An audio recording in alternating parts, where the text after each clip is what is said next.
Hello and welcome to the Big 12 Mafia Show. I'm your host, Nathan Bomber Brown. With me is our two, actually, of my key contributors. That would be Immaculate View and Moen Sports. How you guys doing today? Doing good. Looking forward to some football today. I know, right? I've been jonesing. It's like I've been on a caffeine high all day long and I haven't had any caffeine. How about you, Moen? Yeah, I'm counting down the minutes till 8 o'clock. I'm gonna have dual screen going. Utah, Florida, Nebraska, Right. Minnesota. Absolutely. Ex- And we will be done in time for that. This is just Yeah. purely a right. warm up, giving time for people to get in, make their final predictions. And if we get a little bit of stabbing to the heart and criticality from Florida or Utah fans or from who else is going today, there's several other games. The Colorado TCU game on Saturday is going to be Wampin, right? That Yeah. one is going to be really, really big, and I hope everybody has time to tune in to that as well. But let's not lose track. Let's just sort of get us off like we normally do. Okay. First of all, I want to thank everybody for being here. If you're new to the channel, please subscribe. Turn on your notifications, that little bell that's right next to the subscribe button.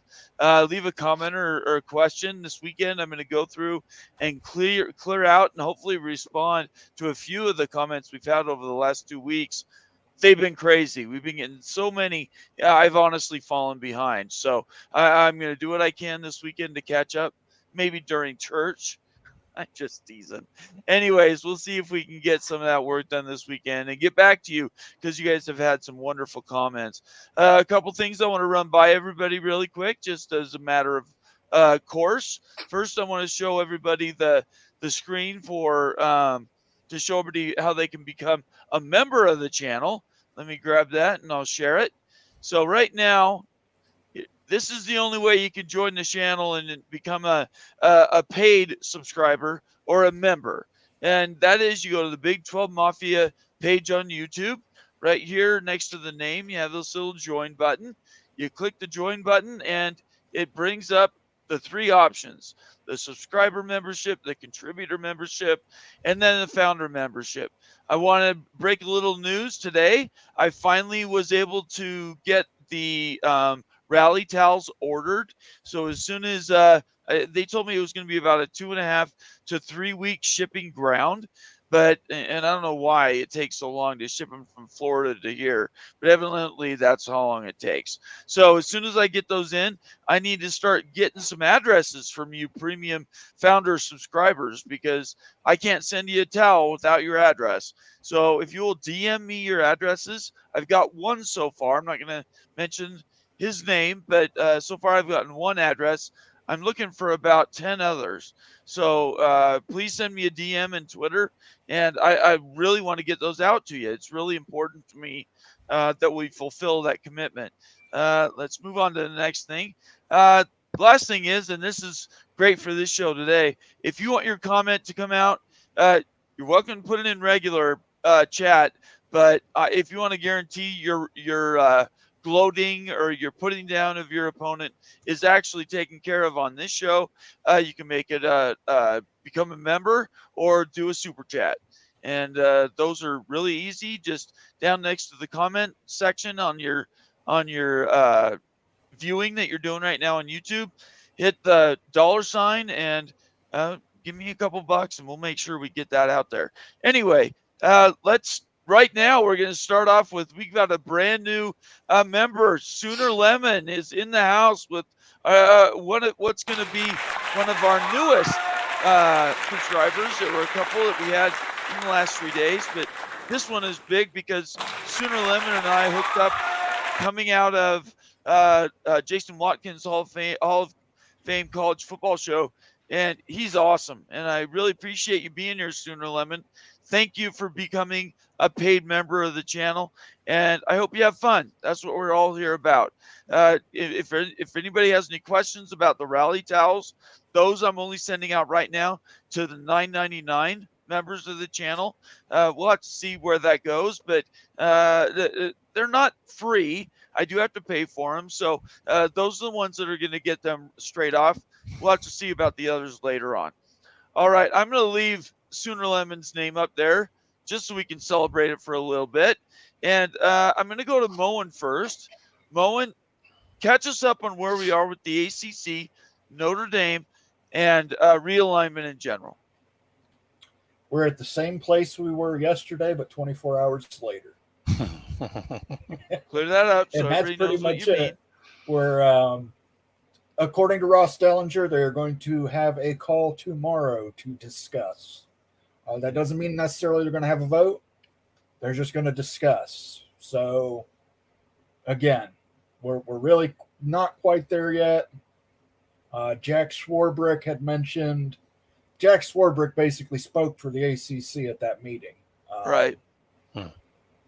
You know, so, and Jim Phillips stayed behind in North Carolina, trying to And do we figure out. think Kliavkoff pulled the same move with the Pac-12 in the negotiating windows? There were several events where he was supposed to come and was only like a part member of it, or he left extremely early. Do we think it's only because of the negotiation, or is it a stall tactic like they've done with everything else? Are you Either of you. Are we talking about why he was not there? Yes, him not being there and why that's such a big deal.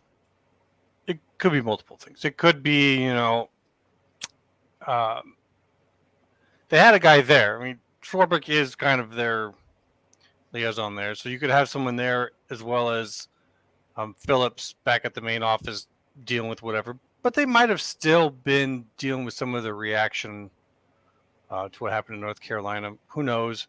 It's just kind of odd that he's the only one who wasn't there, and that's where the commissioners are the managers of the CFP. So right, it's pretty important for him to be there. So the fact that I think he wasn't there gave him all an excuse on, well, we couldn't come up with these answers because he's not here and we don't have all the information about the ACC, and so it's kind of hard to say without actually knowing more about it. But kind of be curious to know some of the other conversations happening. There were reports of Kliavkoff and Navarez walking alone together.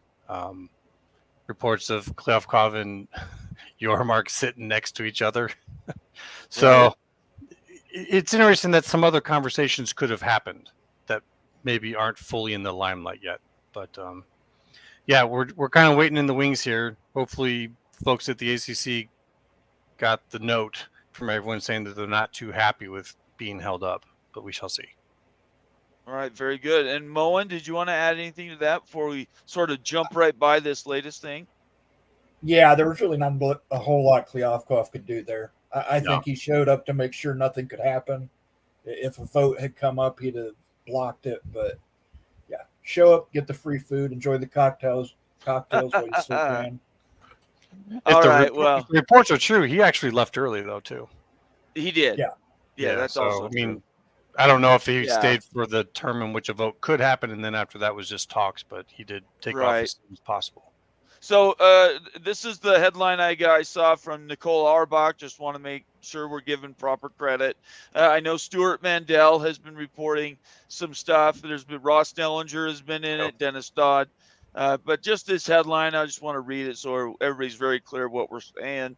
Sources tell Stuart Mandel and me, meaning Nicole, that the ACC presidents have rescheduled their call for Friday, meaning tomorrow morning, to discuss expansion and possibly vote. Now, the one thing I want everybody to be very clear about is it says possibly vote. Yeah. So what everybody who's been a friend of this channel and has been joining us for the last 3 months knows that the meaning of the words is very important.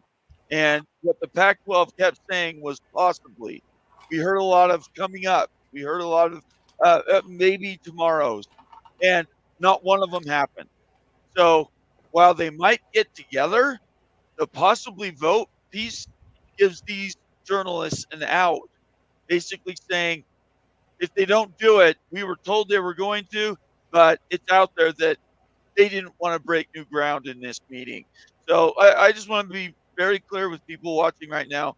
And let's quickly review each one of our positions before we move on to the games. Immaculate, tell everybody what your position is on where the ACC is going to be. We'll just give you a time frame by the end of September. End of September. Oof, good one there. That's tough. I do think that something will be reached. I do think that is going to have to include some form of exit for some of those schools. Right. If they're really worried about the 15 composition, then it's looking like, at least for now, that 3 schools initially could get an exit if that's part of it. Not reporting it, just saying if that's part of it, that 3 schools. So I wouldn't say, unless some more names pop up for new additions, that it would be any more than 3 initially. Okay. All right. But it's kind of where I'm looking. I do think we'll get some movement on that. And I don't want to belabor this talk about realignment. I really want to turn the page. We do news and information here. Commentary is what our show thrives on. So I wanted to catch everybody up. Moen, why don't you just quickly tell everybody where you think this is going to be by the end of September? I think it's going to be right where it's at today. I don't think the ACC's. I don't think the 4 teams move off their no. I think they hold to the no. Stanford and Cal do not get into the ACC. The ACC does not sell a membership to SMU. I don't see the ACC being willing to let those brands go, knowing that every other brand is, you lose too much value. It's not a fair trade. It's not equitable. Very fair. My opinion is, and I've been this way since the beginning, honestly, since the show started, I do not believe the ACC expands. I like the idea that Moen said sell a membership to SMU. We're not going to debate whether SMU deserves or doesn't deserve an invite. They're certainly okay to try any method to get into a P5 conference, which is now an A4 conference, which quickly could be an A3 by the end of this next year. So I don't think Stanford and Cal get in. And that's going to screw any chance, I think, for Oregon State and Washington State to possibly down the line fairly soon get an invitation to the Big 12. That makes me very sad. I wanted them to be in the Big 12, but there's just too many blockers.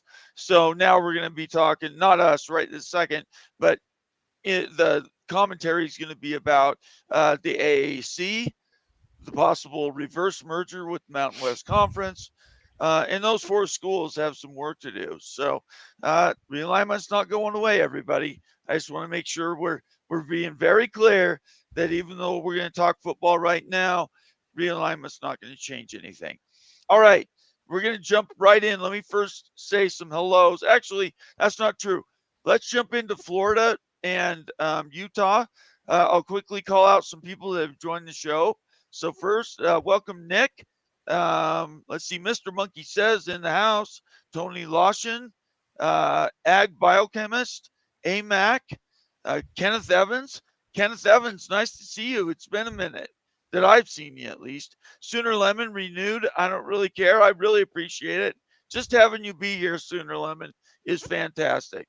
Let's see. Kenneth Evans, P.S. Doff, who's now been added to my main distribution for all the Twitter names. I hope you might not want to be on that list. I send out quite a few notifications, but you're going to get them now. Let's see here.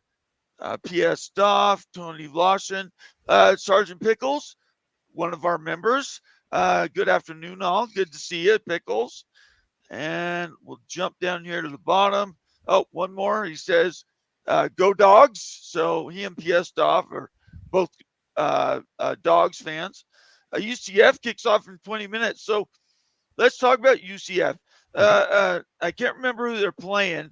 It's like Kent State. Yeah, I knew it was something like that. Let's jump into that right now. Where do you think that game ends up? I definitely think UCF is going to get a win, but the big question going out there for a lot of folks, I'm sure, is on the lines, and UCF is being given something around 35 points. So if, or actually the other way around, but in terms of them making that, that's a pretty tough one. I think UCF is pretty pumped up right now, pretty hyped up for being part of the Big 12. I think that they will definitely try to show up big. So if they don't get overcome by the new clock rules, Right. I don't see them taking their foot off the gas.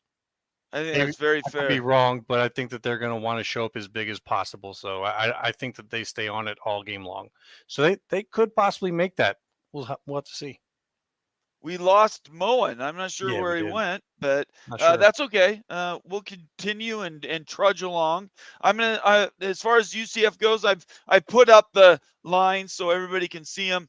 We don't do the gambling lines around here officially, but definitely we like to talk wins and losses, and also the point spreads. I think make a big difference. So I have no issues talking about any of those things. As far as my opinion on UCF Kent State, I think UCF wins, covers. 35 is a lot. That means you got to score 36 more points. I'm going to take the under on that. That's a lot of points in college football. Yeah, I don't care who you are. That's a lot of points to win by. So we'll have to see on that. But that's a good one to talk about. Another good one is this UConn game for NC State. Now they're tuning up. UConn really is putting the hammer down, trying to turn the corner and bring their football into bigger into more exposure, right? Trying to improve what everybody feels about UConn's football. Are they able to hang with NC State? I don't really know enough on this one. My gut reaction would be a no. They weren't all that impressive last year, and I don't think they had any big impressive games against major opponents. So NC State, I know they lost their quarterback who left them a little while ago, but they've been doing pretty good. They've been on the slow come up. So right. I would have a hard time going for UConn on either making the points or in getting an outright win. I'm going to take the points in UConn. Yep. I don't think UConn will win. They could. I think they're much improved. I'm not sure if we have any UConn people in tonight. If not, I need to reach back out to that group because I really like the UConn fans, and I respect what they're trying to do there. I'm going to take UConn in the points. If you're watching live, please put in your predictions. We're gonna cruise through these games, and I really want to talk. If you guys have opinions on these games coming up, I would really like to hear them. Nebraska, Minnesota. That's a game that I had actually picked out as something to focus on. Where do you think we are? It's in Minnesota, and they're laying 7. Yeah, and supposedly their starting linebacker just went down. That's a real tough one at that low of a point spread at home. Without really knowing either of these teams all that well this year. Right. I mean, I've been going Minnesota, but now with this loss, I don't know how much that affects them. Honestly, I don't know if I see this being a 43-point total, though, between the two. So if someone wanted something to go on that, I'd maybe go underneath that. I'm trying to think, what would that be? That would mean you would have to not only you're laying 7, Minnesota. Greg is high on this Minnesota team. And I know Rule is now back at Nebraska, or is back in the big leagues at Nebraska. I'm going to take Minnesota in the point. Or wait, no, they're not. They're giving points. Yeah, I'm going to take the score. Yeah, I'm going to take Nebraska in the points. I think. Yeah. I think that's what I'm going to do. All right, the biggie for tonight, and I'm sure what everybody in here is lining up for, and I got this one I want to bring up right away. Kendon Shirley says Utah still got this win. Looking forward to tonight's game. Let's talk in depth. And Ute is at the game. I would have loved to had him on this live, but there's no way. He's so drunk right now with the glory, the glory that is Utah football. Let him enjoy that moment. I'm not going to bug him at all. So let's talk about that. So Florida, and if you heard last night on the Holy Rivals, we did a pop-up show on Twitter last night, and it was awesome. We're going to start doing those more and more. We might even do one tonight if Utah wins after the game. Ute said he might want to do like a pop-up show afterward. I would recommend everybody who's watching the show right now, please look for those in your Twitter feeds. We're not going to have a lot of time to notify you beforehand. I'm going to do my best, but these shows are really sort of last minute. And just if you get a chance to join in, all you have to do is click the button in Twitter and you're in. And it is one of the funnest things. I'm really glad that they made that available. Okay, so I'm going to let you start and tell me why Florida wins this game. Because Cam Rising is not playing. Okay. That's pretty much it for me. Without Cam, that's the heart of this team. I think they're going to be a very one-dimensional team. Right. It's not that they're that one dimension on them is bad, but if you're going to give Florida credit for anything, is that they're going to probably have a pretty stout defensive line. And I don't think this game gets 44 points total either. So I would take Florida on a win, and then I would also go under on the point total. So, oh, really? Yeah, I don't think either offense is going to do that much. Interesting. Okay. So if you're new to the channel and you want to give your opinion about Utah, I'm going to open the invites up. You can call into the show. Please call in and let's talk Utah, Florida. For us here local, it is the game. And I think for the weekend, it's probably the one that has the most sort of tie-ins to things later in the season with college football playoff. So I just posted the link in the comment section. Click on that link with your finger. If you're watching on your phone or on your computer, click on the link in the comment section and join us and tell us why you think one or the other is going to happen. Okay, so last night we talked about this a little bit, and I got a little more information from Florida people that I didn't know. So it's going to be won and lost in the trenches. And Utah does really well generally with their offensive and defensive lines. Historically, that's been something they've been strong in. And it's something that BYU has got on the come up. So both of these schools really recruit hard on the offensive and defensive lines. So for Florida to win, I think two things need to happen. For sure, Cam Rising needs to not play. They're holding out hope, like a 1% hope that he could sneak in there. I don't think they're going to jeopardize him just for the reasons you stated. Yeah. But I do believe that with Cam out, what that means is it's going to change what Florida is going to see. Necessarily, you're going to have very limited bandwidth and knowledge about what the backup quarterbacks are going to do.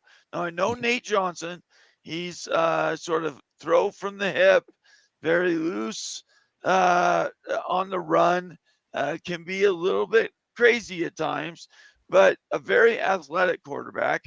Or their other backup, and I'm sorry, I cannot remember the other backup's name, but he has played games in the past, and he has experience. I think he's played in maybe 10 games in his career. If he and by the way, Keithy's out as well, so they don't have their main tight end. So with those two things being the biggest effect, if Florida comes out and gets a quick lead, I think they can beat Utah by 10 points. And I know that's going to be, a lot of people are going to hate me. Please, in the comment section, let's go through your comments. I want to read those. You guys can light me up and tell me why. But we're just talking Florida right now. We'll get to the Utah side. I think Florida is going to have more speed, generally, the whole team. I think their defense is going to be a lot better this year. There was a lot of lower class freshmen on that defense last year, and I think they've improved. And lastly, I think that they want to prove to the world that last year wasn't a fluke. The quarterback they had last year was a freak athletically, but he had some challenges throwing the football. Let's not underplay that. So between those two things, I really think that Utah could be in big trouble because of those things. Yeah. So let's get through some of these comments, and I know you've been reading them. I'm just going to jump. Let me jump to Let's see. Just to add to that real quick. Yeah, please go ahead. Early in the season, what I tend to see happen are teams aren't really running on all cylinders yet. There's a lot of rust. Right. That tends to affect the offense more than the defense. Defense Absolutely. operates a little bit more on energy, on psyched up, and that's big in the first game. So I tend to think that this is going to be a defensive game, not an offensive game. And if you're missing your quarterback who's been running that offense, it's really bad for you at Utah.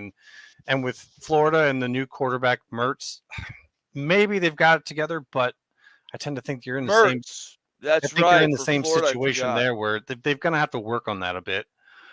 So I just think it's going to be a low-scoring game, and if it comes down to just a battle of beef, Florida's going to have the benefit of that. I mean, as much as they stymie me and wondering how the hell does this team do so bad, they bring in studs.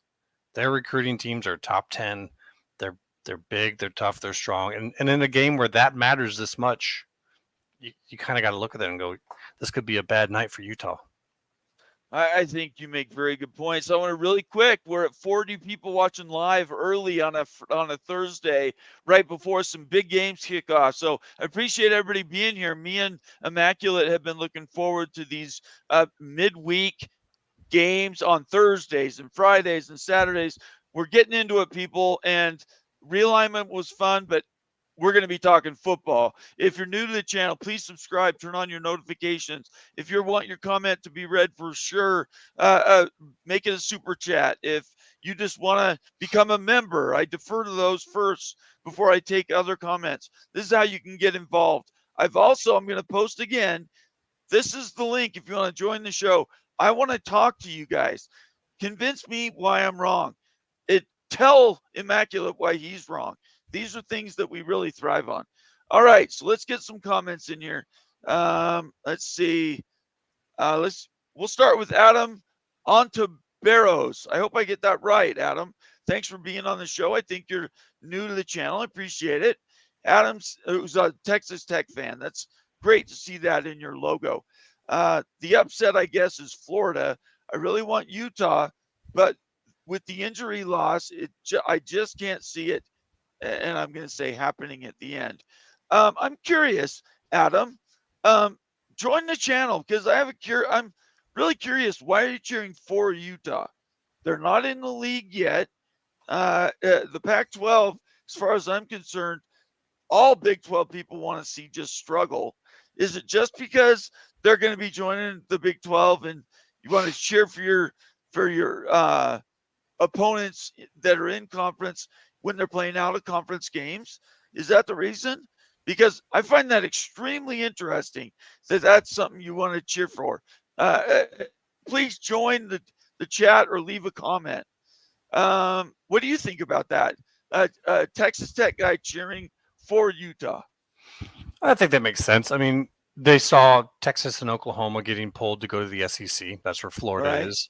Right. And you got Utah's coming to the Big 12 in near future. So, I mean, I think that makes sense for just kind of a sideline fan from the Big 12 to look at that and hope to see Utah pull that off, because that's going to be a team that in the future you want to win that game for the Big 12 against the SEC. So this is all projection for the next year. Yeah, pretty much. Let's get on it now. Let's get out of conference now. Those OOC games really matter when you're looking at your rankings across the board. Right. As a BYU fan, and I've said this before, this is not news, that back in the day, I used to cheer for Utah all the time. I wanted Utah to be undefeated every year so that Thanksgiving game came, and it was BYU-Utah fighting for that last position. And in this case, we would be talking about a playoff spot if they're both really good in a particular year. So cheering for everybody out of conference, I totally support. Cheering for everybody in conference, nah, that's not something we're going to do. All right, let's move to the next thing. Kenneth Evans says then hopefully the Big cancels football. I don't think that's going to be happening. Let's see here. PS Doff says the game is a win-win. Either future Big 12 beats SEC or humbled Ute fans. I'm more on the humbled Ute fans, but I get where you're going there. Do you want to say anything to that, Immaculate? No, I mean there's logic to that. I mean, if someone is a Big 12 fan and they want to see other Big 12 teams lose, maybe Right. as a first game, it's a demoralizer, but you could go that route as well. I think it's a very fair comment. Let's see. Skoducky. Thanks for being here, Skoducky. He says Florida by 7. Again, I didn't mention my score when we were reviewing things. My score for Utah, Florida last night, I said was 27-24, and I had Florida winning. That changed, by the way. I had 31-27 when Cam Rising was in the game. So it's just that one position. I had Utah winning, but it changes when he's not there. I have him now losing. So anyway, P.S. Doff says leaning Florida too. Let's see here. I'm going to jump down. If you want to join the channel, get in here and tell me and Immaculate where we're wrong. And I know we are. Let's get this in here and we'll go to that. We got another super chat. You did? Renee Rocha. Good to see you, Renee. I appreciate you being in the channel. Make sure you subscribe. Renee Rocha gives us $4.99 to say, raise the glass, cheers, and wreck 'em. Texas Tech, let's go. I love Texas Tech. You know why? I love that logo. The logo? I do. I like the TT. I think it's boss. Let's see here. They could have a very big year this year, the Raiders. Absolutely, they could. It's interesting, though. They got rid of David Carr. So, is it David or is it his younger brother? Probably the younger brother, right? Yeah. Who's the young brother's name? I don't know. I don't know either. I don't care. All right. Renee Rocha, just to follow that up, says, I got Florida early. I think Florida wins straight up. Utah starts the season 0-2. I like this. This is spice good, on Renee. that last part there. See, Renee's going to become my favorite here pretty quick. I got Florida early. I agree with that. Utah starts season 0-2. As everybody knows or doesn't know, Utah goes back-to-back Florida and then goes down to Baylor and Waco. It's a tough run. It is a tough run. They wanted this tough schedule to put themselves on the map, which I applaud, by the way. That's what BYU's done forever. So it takes guts to play those out-of-conference games early, especially far away. It's not like they can just drive down the road and get into Lavelle Edwards Stadium. So anyway, I agree with you. I think they go 0-2. But I'm a BYU fan. Yeah, that's tough to say. Glad we don't have the Utes with us here to tell that to. Oh no, I'm not afraid of them. I'm not afraid of Wild Ute. No, but we'd have to sit and listen to it for a little bit. Yeah, it's okay. You know what? I want Wild Ute to be successful. I'm cheering for Wild Ute. Sure. Unfortunately, I'm not cheering for the school today. All right. Kenneth Evans says, I think this game might end up with a 6-3 final score. It is definitely possible. Wet Blanket says Utah going down at home tonight. That's what we're talking about, Wet Blanket. You tell me in your comments whether you think they're going down. I'm going to turn that around on you. Kendon Shirley says, another comment from Kendon, who's one of our members, says, I don't follow Florida recruiting. They were 5th in the country, just so everybody knows. 5th in the country this year. Yeah. Off of 6 and 7 season. 5th in the country. That means 5 stars and 4 stars all over the field. And that's usual. Like they don't. That's the crazy part about why Florida does so bad. Is like their recruiting is insane every year. They might almost have too many good guys that just don't gel well together. I don't know. Well, no, I think you're exactly right. Every year, and I don't have the stats in front of me, but I think they lost at least 5 and maybe up to 10 4 stars transferring. Certainly 3 stars that aren't getting plenty of time.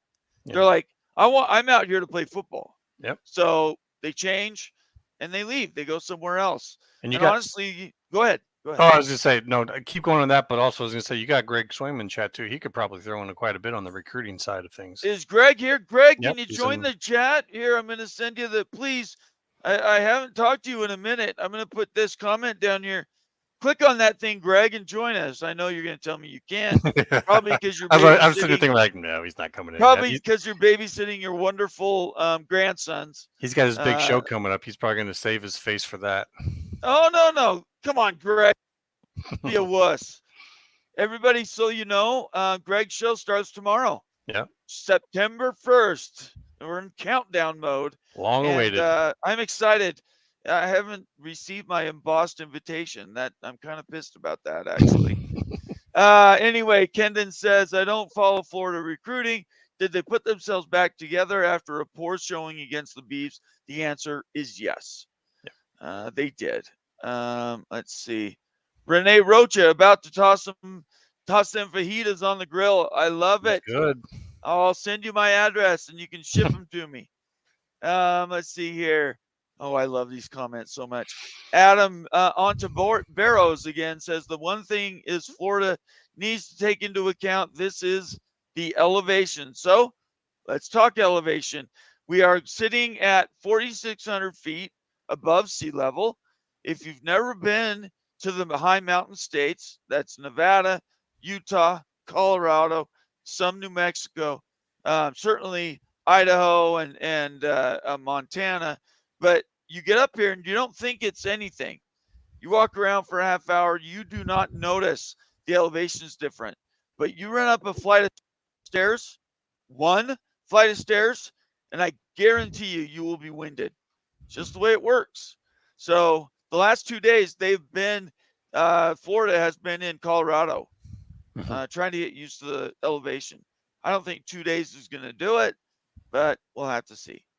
Supposedly, they have a pretty deep team, obviously. And while oftentimes that probably works against them because, like we were just saying, it's going to create some tension on the team. Right. In this case, they could probably run through that lineup pretty good. So we'll see how well they handle it. But I think they might be able to handle a little bit better than people give them credit for. It's still going to absolutely right. You're absolutely right. All right, I'm going to post the link again, guys. Please click on that thing and join me and Immaculate. We don't want to be talking. We want to hear from you guys. All right, Skoducky says Florida has a 64% blue chip ratio. Insanity. Can I just tell you that? That is an embarrassment of riches. And if they don't win this season, everybody's got to look at the coach and say, what the hell? But anyway, we'll move right along. Steve, Ohio, Florida. Thanks for being here, Steve. Local Cincinnati fan. He says, Florida depth. Let's see what happens in the middle of the third quarter. If best players got some rest to offset the altitude. That is the question, Steve. Let's see here. Another member chat from Kendon says, Skoducky, okay, that is impressive on paper at least. We're talking about the 64% blue chip ratio, which that's an insane number. Let's just pause and think about that, Immaculate. Now what, when we're going blue chip, now is this just some of the, like half of the 4 stars, or is this less than that? That's kind of one of the reasons I was going to ask Greg about is. Well, that is a good question. I thought to be a blue chip. And I might be interpreting it wrong. I'm glad you asked that question. I was interpreted meaning the entire team, 64% of them would be blue chip. Correct. Now, is blue chip 3-star, 4-star, 5-star? Is it 5-star only? Is it 4-star? I don't know the answer to that. I would say 4-star and up. That's what I would think too. That would be my guess, but I don't know. 4 stars might not be a blue chip either. Yeah, no, that's a great question. If somebody knows, Greg, even though you're not going to join my show, which really I'm starting to take personally, tell us in chat what that blue chip ratio means, because we're trying to learn. All right, let's see here. Kendon again says, we already did that one. Renee Rocha says, yes, sir, kept things simple for a Thursday night. HEB, fajitas, and beer. I know HEB. I lived in Austin for 3 months. I know what that is. Ag Biochemist says, does Utah's performance tonight help or hurt the Big 12 or the Pac-12 more? I answered them in chat. It's Pac-12. They're not a Big 12 team yet. And, next year they're not even going to have Cam Rising, right? So it's going to be a much different team. It could be an interesting test to see what these other quarterbacks are. Cam Rising, how long has he been there at Utah? This is technically he's a redshirt junior. So if he wanted to, he could go another season. But Okay, well, so he could be there another year. But how long have these guys? Has either one of these guys been a backup there for a couple years? Because they could well, be kind of a he secret. was about 2 years ago. He was a backup for a Okay. year. Yeah. But then the main quarterback got hurt or got demoted, one or the other, and he came in and began to win, and he's been there ever since. So for 2 years, he's been, and everybody really respects what he can do. Anyway, Well, I'd say the angle on that then is if you get one of these backups to come in for Utah, maybe right, it doesn't get them the win, maybe whatever. But if they show you some semblance of some spark, something there, something that they can build on, then I'd say that helps the Big 12 more because they may not be that great for this year because Cam's coming back, but that's something you could look for next year on a Big 12 right. season. I think if he stays healthy, he's got to go to the NFL. Yeah, I don't especially care if you're what his getting status injuries, is. you got to Yeah. move. And I think, he gambled. So let's talk about Utah for a moment. He gambled. There's a couple seniors they have that this was the year. Utah was loaded for bear. They were going to win the whole thing, right? The team is really loaded. Probably the best top to bottom roster they've ever had. And he decided to come back to try to win the whole thing, at least make the playoff. Yeah. And then the surgery goes, and he's still hurt. And I don't think he goes tonight. I don't think they're not gonna put the whole season on one game. But I would counter, and I want to hear your opinion on this. I would counter that this one game is their whole season.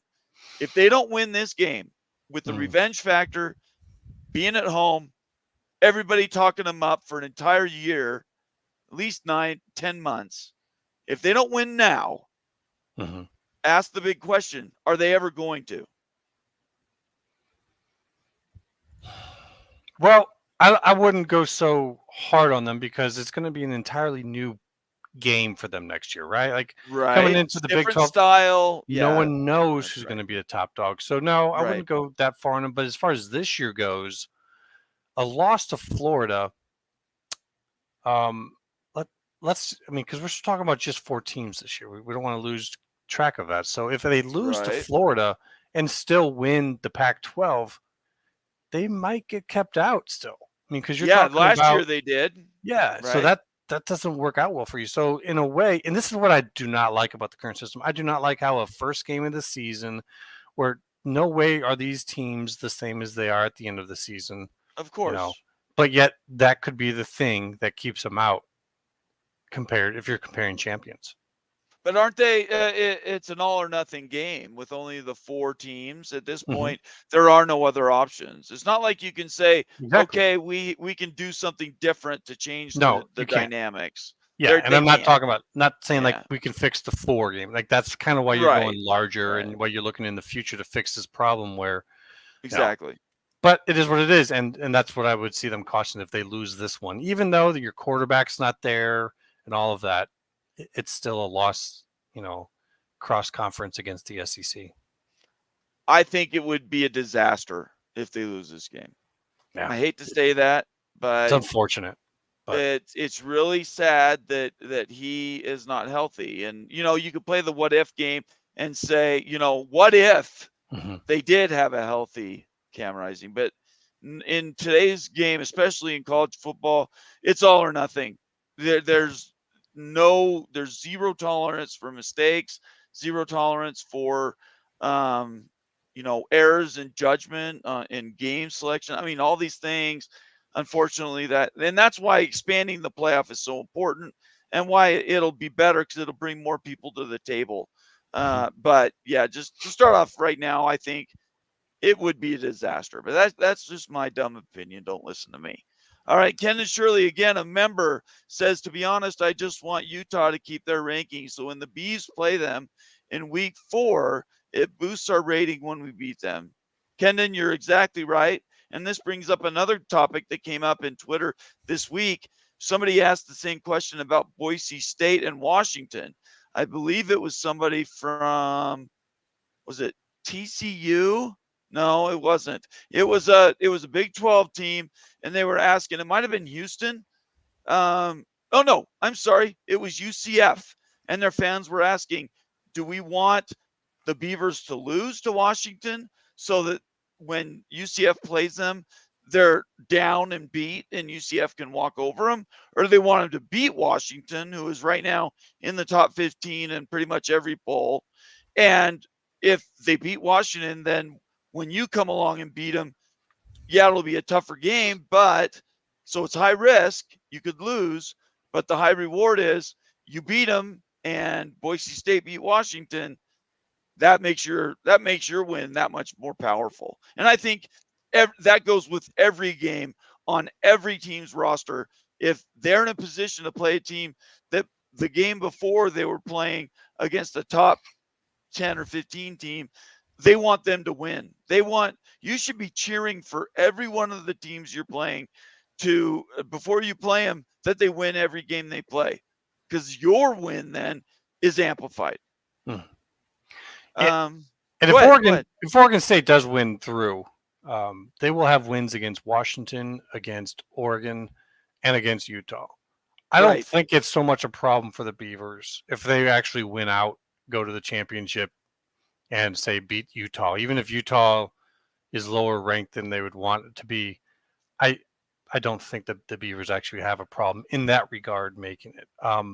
Now, if like a Utah wins out and like they had beat a USC team that defensively just never showed up, was never as good as talked about, and so the South is weak, and then Utah beats whoever comes out of the North after the Florida issue and whatnot, that could be a problem for the Pack. I think if they get a champion coming out of the North, they're better off. Okay, if that makes much sense. It does. Absolutely makes sense. Yeah. And I think this is the new math in college football. You absolutely, your wins need to be over teams that are on a hot streak. Mm-hmm. Your wins need to be over teams that are playing the best football that they've ever played in the history of their programs. Because when they win and then you play them and you beat them, even if it's just by 1 point, that's it. That's the ball game. And it makes you look that much stronger. Anyway.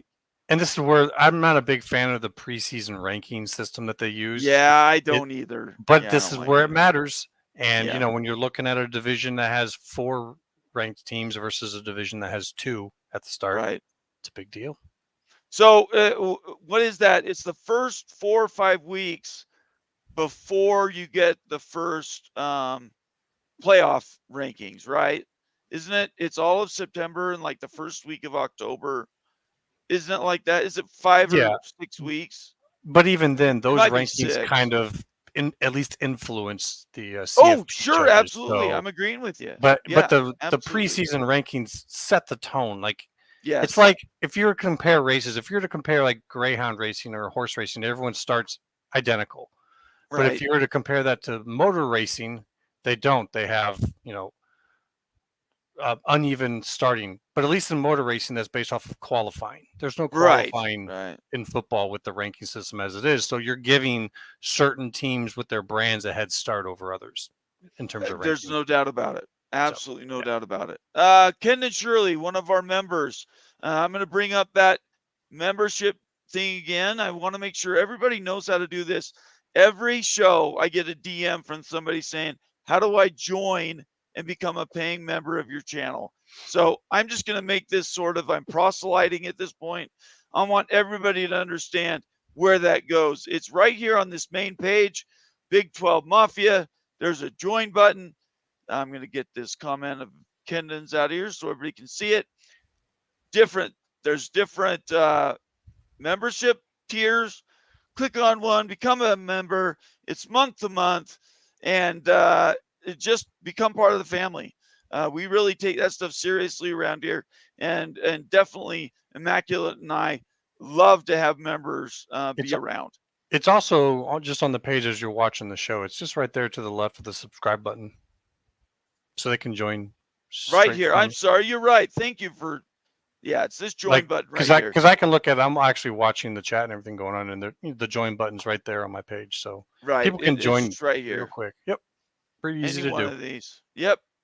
Thank you, Immaculate. I really appreciate you let's clear those things up for the next month. I'm going to really drill down on that so people know. I feel like I'm not communicating because I'm definitely trying. Ken and Shirley, again, one of our members. To be honest, I just want Utah to keep their rankings. So in the Beavs, already did that one. Yep, we just I'm did sorry. that one. You're good. Yep, sorry about that. Let's see here. We'll rotate down. So Tony Lawson says, Skoducky, is the blue chip based on your stars coming out of high school or what you have done in college? I believe star rankings High school. end once your high school's done. Yeah. After that, when you transfer, everybody is referred to a previous 4-star, previous 5-star. Yeah. Because your ranking, frankly, can change once you get into high school or into college. You might go down, and people, they wouldn't know because there's not an official tracking. With Go ahead. Swayman in the chat, he could probably say yes or no to this, but in my opinion, the star rating is for these agencies that kind of rate these guys and the coaches. It's a tool for the coaches in terms of kind of looking like where do we want to go, who do we want to look at. They do their own looking, of course, but once you've got some game time and some play time, all these guys can see for themselves. They all got the eye. They don't need any outside agency to rate anybody for them. So it's just beforehand when there's this huge, massive swath of high school players, it just kind of helps. Absolutely. Greg Swaim says, I've got the Utes on the money line and the over 44.5. So my score was 27-24. That is 51 points. So that's the over by almost a whole touchdown. I want to hear everybody's opinion on that. What do you got? You had Utah. I had Florida. Me, I think Florida wins, but I'm definitely below. I don't think they're going to score that. Taking the under. Very good. Adam Ontiveros says, cheering for Utah because they're joining the Big 12. Anytime an SEC team vote against the SEC. I think everybody is against the SEC, frankly. Which is exactly how the SEC wants it. It is. And so does the Big Ten. They want everybody against them. Steve-O, I think the Big Ten kind of doesn't care. Both of them are it's a bit annoying at times. If you're coming after us, you're talking about us. That's all I know. Really quick. Steve Ohio, Florida says, bounce house is bouncing. And they should have kicked off by now. So we'll have to track that. Let us know, Steve, if there's any big announcements that come out of that.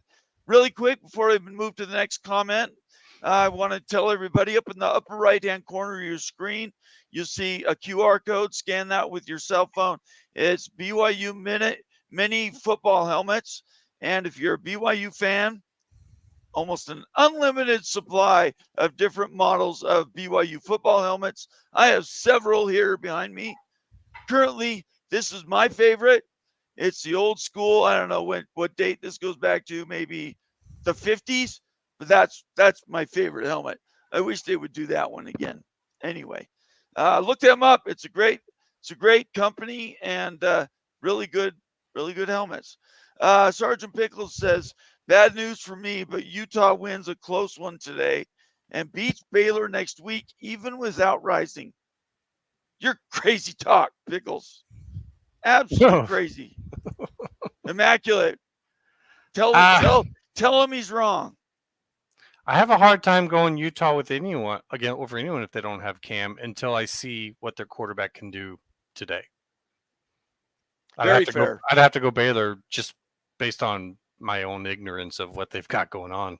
But we'll see after today. I don't think you're ignorant. No, I don't have any clue at all what Utah, the rest of their quarterbacks can do. So, really quick, can you give everybody a brief description of where the voting stands on the college football playoff? They haven't voted at all, but where is it leaning for the 7-5 versus 6-6? That's a tough one. I would have to say at this point in time, everyone's going to lean what's in their own best interest. So, Big Ten, SEC, obviously they want to change it. I'd probably say Big 12 wants to play ball with them, probably wants to change it. The Pac probably doesn't at this point. If they're going to stay alive, there's no saying how good their champion's going to be, but probably if they take most of the Mountain West, then they're probably okay. And then once you get down into the G5s, they're going to push against any change of that unless they get something in on their side. I would say Notre Dame would actually be in favor of going to 7-5 because any amount of conference championship guarantees means that's a spot that they can't get. Right.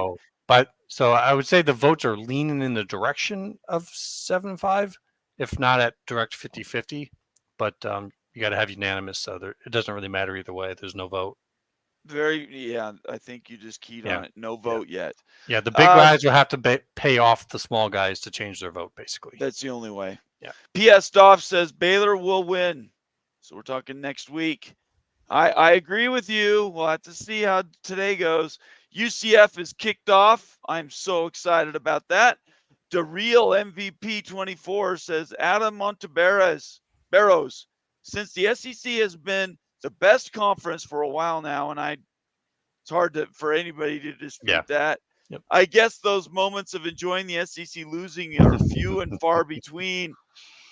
Do you even have anything to say about that? I mean, Darrell is a very well-known SEC fan. He comes around a lot of shows like this, so he's a good person to have. But he'll have a good conversation with you about it. So he's a fun SEC fan to have talk about that. But he's not wrong. I mean, people want to see the SEC lose for that reason. Getting back to those recruiting questions that we had, and I want to post an invite. You guys want to join the show?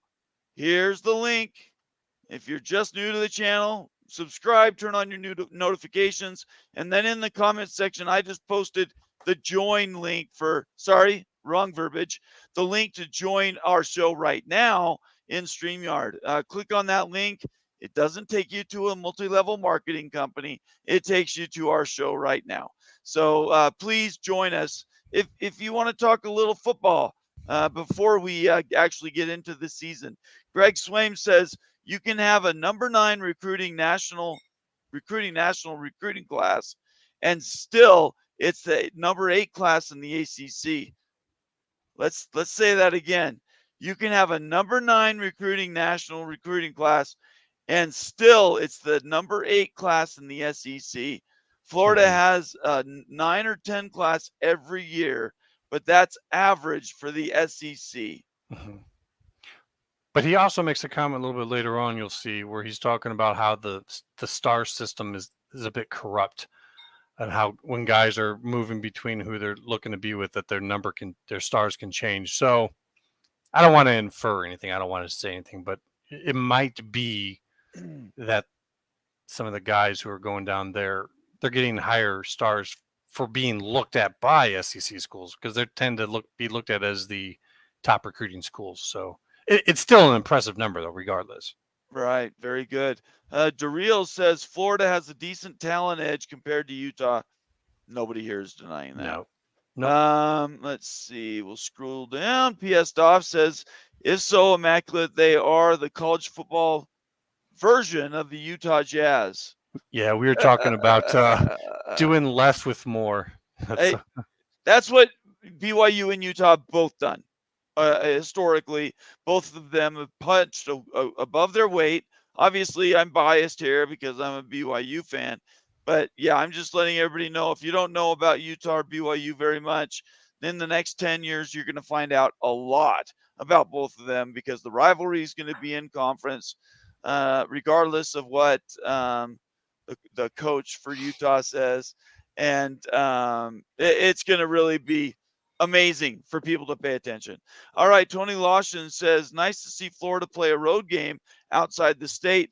I think the last time they did that was like 1991, 92, something like that. It was like 12,000 days ago, some ridiculous number. So, yeah, I don't even know what to say about that. It's ridiculous. Breaks the scale. Darrell, immaculate, I think they take all the 5 and 4 stars, and the percentage comes from the number divided by the total number of players. Do you understand that? Does that make sense to you? Yeah, we're talking about the blue stars.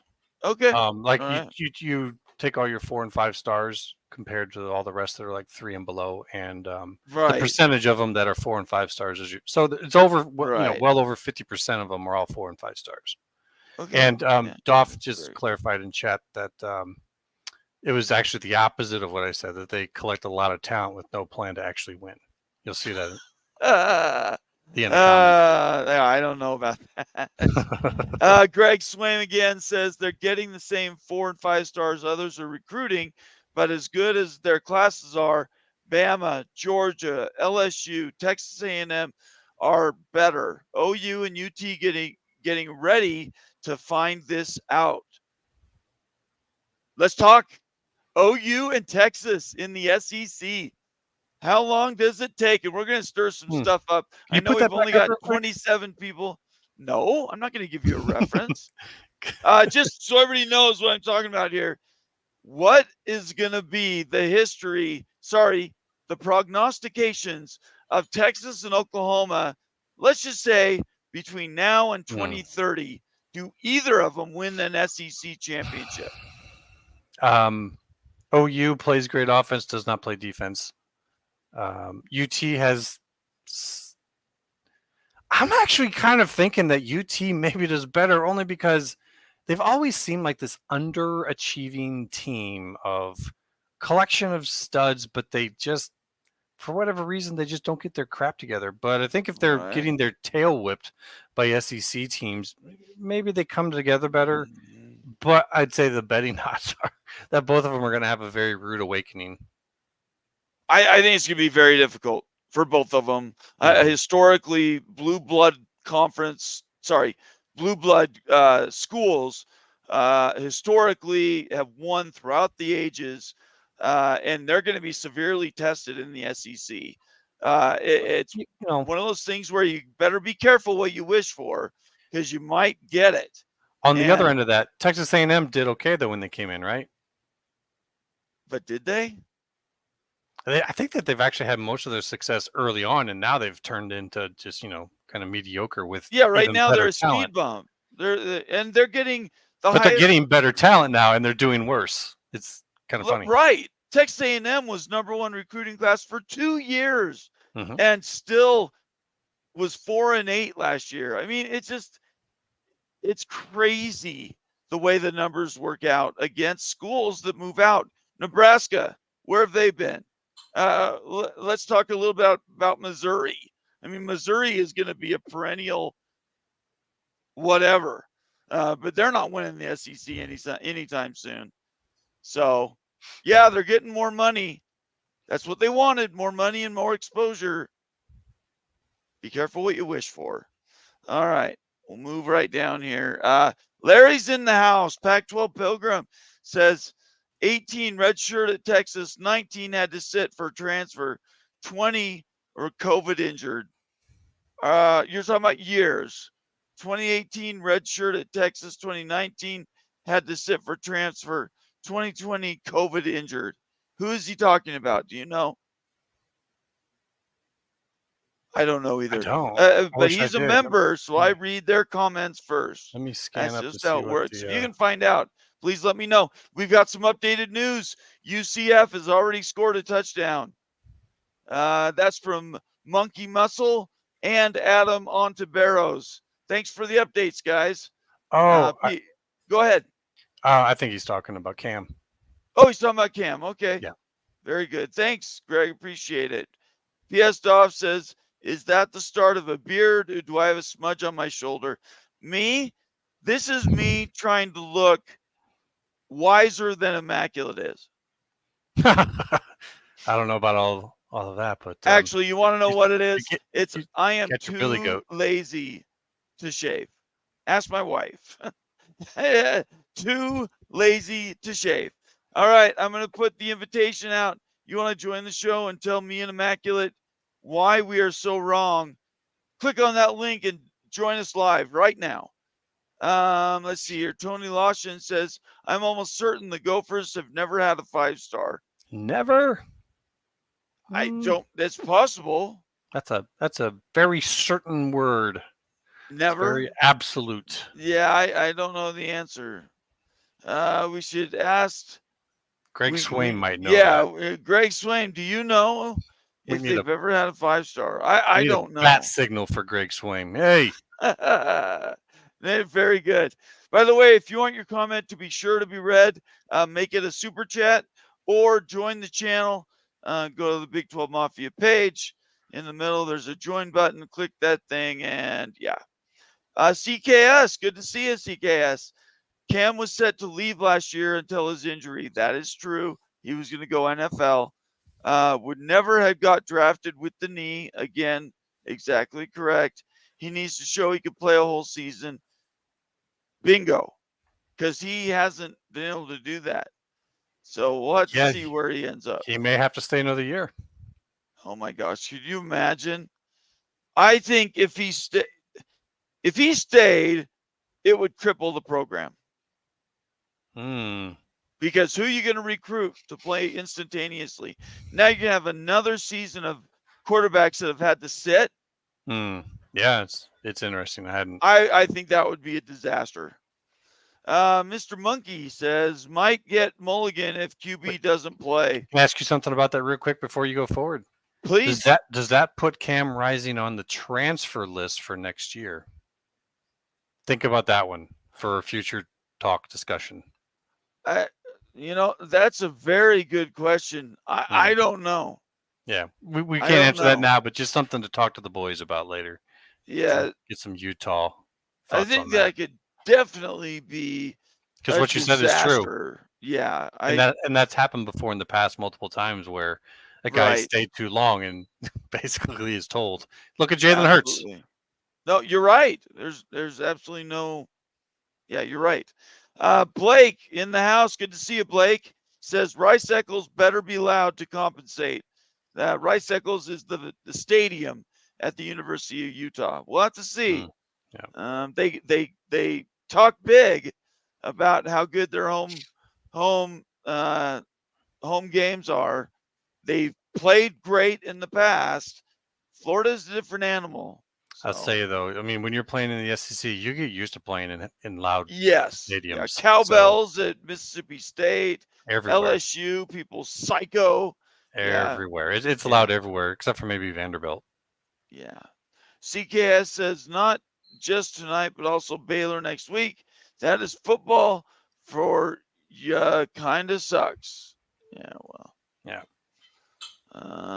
Let's do here. Holy Rivals in the house. Oh, that's me. I did that. I talked about my own bump. That's funny. Tony Lawson says, how often do P5 schools play their first 2 games on the road? Nebraska's doing it this year. If any do, very few often. I would say almost never. Yeah. I would say almost never. I can see one, but both of them's a bit kind of like, how does that happen? Absolutely. Greg Swain says star rating is a joke. OSU signed a kid a few years ago that had previously committed to OU. He was a 4, then moved to a 5 when he committed to OU, then dropped to a 4 when he signed with OSU. That's what it's a scam, is what he's saying. Yeah. I saw him say that, and that's what I was bringing up in our earlier conversation. Right. No, I got you. Kind of I heard you. questionable. PS Doff again just had another 7-0 UCF. It's actually 14 now at this point. Is it 14? Yeah, 6 minutes left in the first quarter, so they're on their way to making that. I guarantee you, UCF is going to try to blow out by massive amounts of points. Yeah, they're not taking the foot off the gas. Yep. Renee Rocha says UCF's going to be good. I think everybody agrees with that, Renee. And Greg says stars are released as much to sell magazines and descriptions to blue chip bandwagon fans. And the people that follow that the most are SEC fans. You go into an SEC chat and you talk, they're all over that. They're citing these numbers. So, I mean, it makes sense. I mean, I'm not saying that's true, but if it was true, it does make sense. Right. Absolutely. Let's see here. PS Doff says, how much KU gear would I have to send you to cover up the BYU stuff? I mean, you do ask for more gear. I tell you what, you send me Kansas stuff that is enough to cover what's behind me, for a day, I would do nothing but Kansas. There you go. I'm not going to do it longer than one day, though. So that's up to you. I've got a bunch of Kansas gear already, but as we're talking about fans of the show, and we've got some of the best fans in any online organization, I fulfill my commitments. So that's my commitment to you. If you send me a Kansas shirt, I will wear the Kansas shirt for an entire episode as well. So, and if there's special events, KU versus BYU, that would be a week where we could go head to head. I might have to take 2 shirts, split them down the middle, and wear one of each. But yeah, I'm looking forward to those rivalry gifts, and that spells out for the rest of the people. I've got Iowa State, I've got OSU, I've got Kansas. Don't have gear from anybody else. So, and the Iowa State stuff is in the mail, evidently, is what he told me. So, you want your stuff to be worn and used and pronounced? I'm happy to do it, but I have to have it in my hands. Just to say this, since you're on that, he says in the chat size. Extra large. There you go. That way I can paint with it and it doesn't restrict my movement. All right. Tony Barber. Boy, you scared me there, Tony. I thought you were going to put something else in there. Tony Barber says, I don't think it matters. Utah is a running team. Game plan will be the same. You are exactly right. That's what the Wild Utes said, that Utah is just going to control the game, run down the clock with the new clock rules. You can do that. You can do 2 possession quarters. I hate the new clock rules, by the way. You still need to have a threat. You still, in order to keep them from cheating and coming up too much into the box, you still got to have a passing threat, even if it's just a play action, keep them honest type of a situation. You got to have a little bit of a threat. Otherwise, they're going to stack that box. And Florida does have some beef. Yes. No, you're right. You're exactly right. That's true. We'll have to see how it ends up. It's one thing to say you're going to control the clock and run the ball. It's another thing to go three plays, 3 yards apiece, you're kicking. So we'll have to see. I don't know. Let's see here. Renee Rocha says, I've got Baylor, but no dough on it yet. I want to see Utah today play. Smart choice. That's very smart. I wouldn't put any money down either. Greg Swaim says, Iowa State, Kansas State, Oklahoma State fans won't buy as many of those magazines as Bama fans will, since they go get those 5 stars. He's saying that same thing then. That right. It's a business. Right. It is a business. That's absolutely true. If you want your comment to be for sure read, make it a super chat, and I read all those. And if you become a member, I defer to those member comments. So anyway, that's where we're at. And on the thing earlier, Tony was saying in chat that Cam's not that great of a threat either, so it's not a huge drop off. I just don't know enough about the backups to know. One of them might actually even be better. We don't have anything to know. It's quite possible. It's a secret. Yep. Renee Rocha, of course it matters. A running team with no passing option versus an SEC D line is too one-dimensional. You just said that, and I totally agree with you. Let's see here. Bama don't buy, Bama steals. That's from Monkey Muscle. I think that's funny. I've seen that so many times. They just watch to see what the people are going for, and then they just come in and. Of course they do. They're Bama. Yeah, I saw it a lot in Iowa too. Like there'd be like guys that they're looking at, and then Bama comes in last second and gets them because they know Iowa's looking for certain types of guys. There's literally, there are literally about 5 schools. Let me do this. 5 schools in the country that when that phone call rings, you're taking the call, and more than likely you're going to the school. Yeah. You just have to know you might not play for 3 years. Just have to know it. It's the cost of doing business. High-end, how would you say that? High-end? High-end? High-end Damon? High-end Damon. I'll just say Damon. Damon.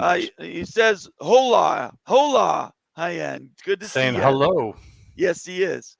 Kenneth Evans says, power spread option running game for UCF looking good so far. Look, everybody I've talked to says UCF could be good this year.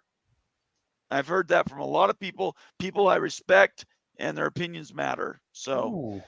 PS Doff says KU got 2 5-star transfers, including BYU's Jake Heaps. Don't remind me, PS Doff. That's not nice. And they all still stunk. You know what? He's become a quarterback whisperer. The last 3 quarterbacks BYU's had have all been drafted. And I'm talking drafted, not unrestricted free agent, not gifted. They've drafted those quarterbacks, and they've all been coached by Jake Heaps. Take it for what it's worth. Renee Rocha says Florida is on the uptick. I agree with that statement.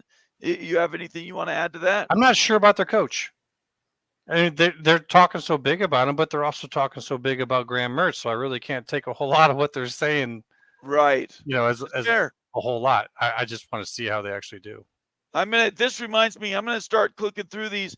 Definitely, yeah, I'm gonna be just doing comments that are from members probably, or super chats, because we've got 14 minutes. Yeah, I definitely want to catch that one. We're gonna go. So Nebraska, Minnesota, I'm gonna watch that one too. That one in Utah. Florida's on the uptick. Let's see. Let me scroll down to some member. Want to make sure I'm not missing any member comments. Sergeant Pickles, right there with you, Bomber. Haven't actually shaved in 5 years. Yeah, but you look good with your beard, Pickles. I've seen your picture. You look good. You actually look a lot like my brother. I can't make it look good. Mine is just messy, and it's just messy. It's not very good. Let's see here. CKS says true, Nathan. Nathan. I don't answer to Nathan, CKS. Nathan with an A. Utes at a stage need to start moving on from Cam. Nate and Rose, Mac Howard and Wilson coming next season. Too much of a logjam for the Utes. So if you're not a fan of the Utes, you don't know much about the Utes. Wilson is Zach Wilson's brother, younger brother. And he's a 4-star, I believe, today. But he's tearing it up. I think in 2 games already, he's got like almost 1,000 yards. No, that's in total.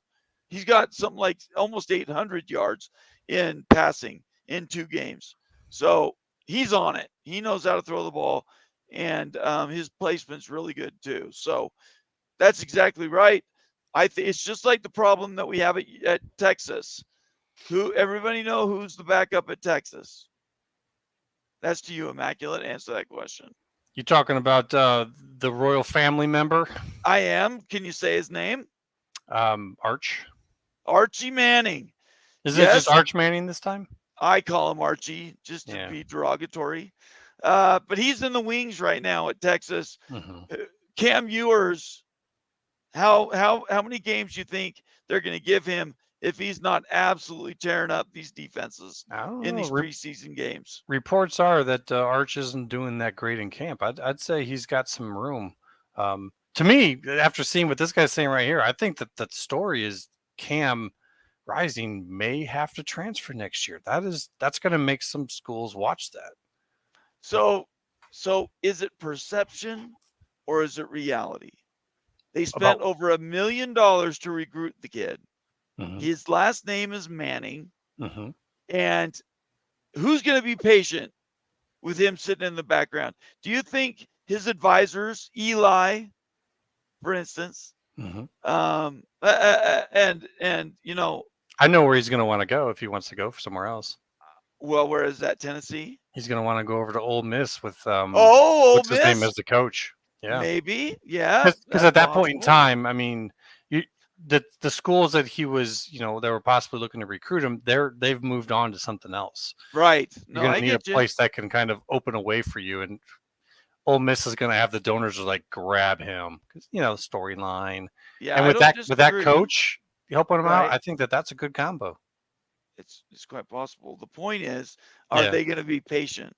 If Cam Ewers struggles in the first 3 games of the season, I believe are all out of conference.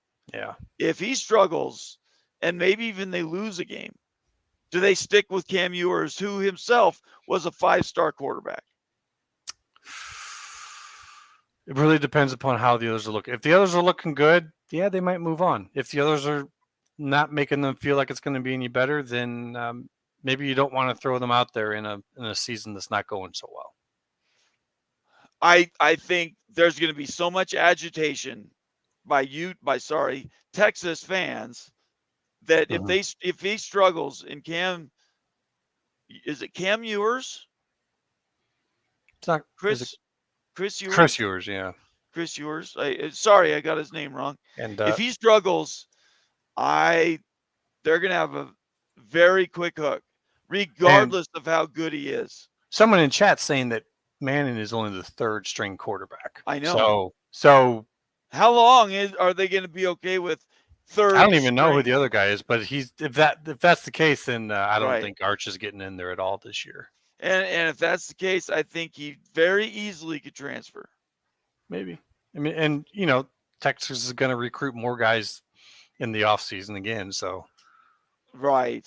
Well, I think, anyway. Mr. Monkey says, what's interesting is when you match up draft picks and star ratings, lots of 3 stars make it to the first round. You're exactly right. In fact, I would say you have a better chance of being drafted high in the NFL draft if you are not a 5 or a 4-star quarterback. Quarterback is one of those positions that you're a late bloomer. You're actually better off than if you come out of high school with that extremely high rank, because if you're deferred to, if people give you extra breaks, they're more patient because they don't want you to transfer. You basically are patting the kid on the back of the head saying, don't worry about the fact that you suck. You don't have to spend any more time on it. We're going to play you regardless. And it stunts their development. I'm a strong believer in that. Sometimes expectations can crush you if they are put on you too soon. No, you're right. That's exactly right. Tony Barber says, if 8 out of 12 SEC teams come here in this situation, I'd say yes, but Florida is not good. Well, that's an opinion, Tony. I'm not sure. He follows that up by saying Cam is not that great either. It's not a huge drop off. So the perception, this is where we talk about perception for football and these teams. The perception of your school and your quarterback highly, highly dependent on what the perception of your school and your quarterback is to the world. Not about in the building, not about wives and cousins and aunts and uncles. It's literally about the word of mouth and how you're presented to the rest of the world. And you did just get another question. I know we're starting to run real tight. Yeah, we are starting to. You got another question from where down at the bottom. Member down at the bottom. All right, let's get. Oh, Kendon. Kendon says another member says altitude question for fans. Does it cost less to get drunk in Utah? Stadium prices are real. These are the questions we need to know. The answer is no, it's not easier. The problem with Utah, if you're a drinker, is that the alcohol content for beer is 4.5%, which means you have to spend more money to get drunker. And that's a big deal if you're a drinker, because that means your average 6-pack will actually act like it's your average 3-pack or so. So it actually costs a lot more money to get drunk in Utah, not less. Let's see here. I saw one with my name on it. Let's get to it, because anything with my name is super important. CKS says Heaps was overrated. BYU better without him. I would agree with you, CKS. That actually turned out to be true. But he's a great coach and a great motivator, and I've always been a fan. So we'll just leave it at that. Let's see here. Michigan Coug says, Bomber rocking the Amish Billy Goat look. Go Gators. You're right, Michigan Coug. That is exactly what I am. And I'm proud of it. Let's see here. So we just got a couple minutes. If you want your comment to be read, please make it a super chat, or you can quickly become a paid subscriber. Let's see here. Rising getting a medical red shirt this year. He could. That would be given up, unless one of their backups is better than we know. But, and that's possible. That's very possible. This is amazing, and I hope everybody got it. I don't have it queued up in Twitter. I should have. But last night at Nebraska's football stadium, they had 92,000, a world record, 92,000 people watching a live volleyball match in Nebraska's, what is their stadium called? Do you know? Oh, is it Memorial? Neyland? It's Memorial. Memorial. Yeah. So Nebraska's Memorial Stadium, their football stadium where they've won many national championships, was set up for volleyball last night.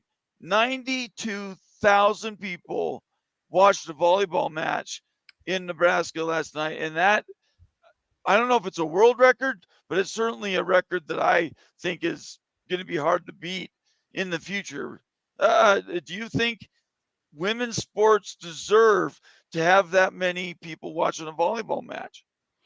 My opinion on it is actually, if you're going to push a women's sport, push volleyball. Like, I know this may not be popular, and I apologize if this offends anyone, but it's going to be a tough uphill road for any women's sport that's in competition directly with the men's sport. Right. But volleyball, I've taken a shot from a very good volleyball player spiking right in my chest. I know a lady who's a kind of a big time volleyball coach. And let me tell you, these ladies are not playing games when they're playing this. This is actually like very high level. Right. If you're going to really get into a women's sport and push it, that's actually the one I would put it on. And to see this, I saw that. I was like, you know what? I could be a buyer on that. That would be the one where I'd say push that. I absolutely love it. I think women's sports are fantastic. I wish they got more publicity. BYU has a very strong women's athletic program. Right now, I believe their soccer team is, I think it's in the top 10. It may even be the top 5. They are world class, that team. And I totally support women's sports. And I hope the bigger the channel gets, that I'm able to start covering some of those. I would love to cover BYU women's athletics. And believe me, when I talk to their associate ADs down in Provo, I'm going to be talking about covering, not live, not like doing play-by-play, but covering before and after women's athletics. I think that's really important. Let's see. Renee Rocha says timing's everything. That's why I'm the grill chief. I love that. Glenn Lumen calling us. Boy, it's early, Glenn. He's in the Philippines. He says in the USA, just in time for football. You set your alarm, you wake up, and you watch kickoff. That is awesome, Glenn. Appreciate it. Ken and Shirley says, another one of our members, I did read that Cam is out there warming up, but they probably do that even if he's still injured. And that was world record for women's event. Cool stuff. Yep. That's exactly right. Thank you, Kendon. And you know what? Was it naked volleyball? I would have gone to see that. No, it wasn't naked. Come on, CKS. We don't need that. Anyway. Yeah, tough to get a network partner for that one. You a network partner. I like that answer. All right, everybody, we're going to wrap this up. Kickoff is 2 minutes away. Enjoy the games. I love everybody that joined tonight. We're going to be doing this more often, looking for live events. You guys turn on those notifications. Please subscribe. What a great group we have here. Really quick, you can say your goodbyes. Thanks, guys, for coming in. I know it's the first day of football on the first week, and everyone's probably off running and doing that. But thanks for coming in and checking in with us. We'll be continuing to do these, regardless of some football games. And as he's saying, we'll get more into talking about the actual games now and a little bit less about realignment. So enjoy week number 1. We can only hope that's what happens, Immaculate. Let's talk football. Ken and Shirley on our way out says, have fun tonight. Wish we had some of those Thursday night tacos Renee was making. Have a good night all. And I'm going to tell everybody, thanks for being here. I hope you had fun, lighthearted. This is what we're going to be doing, and it's just going to get bigger and bigger. You guys have been a great set of fans, and me and Immaculate really, really appreciate you being here. Love everything you're doing. Everybody have a great night, and peace out.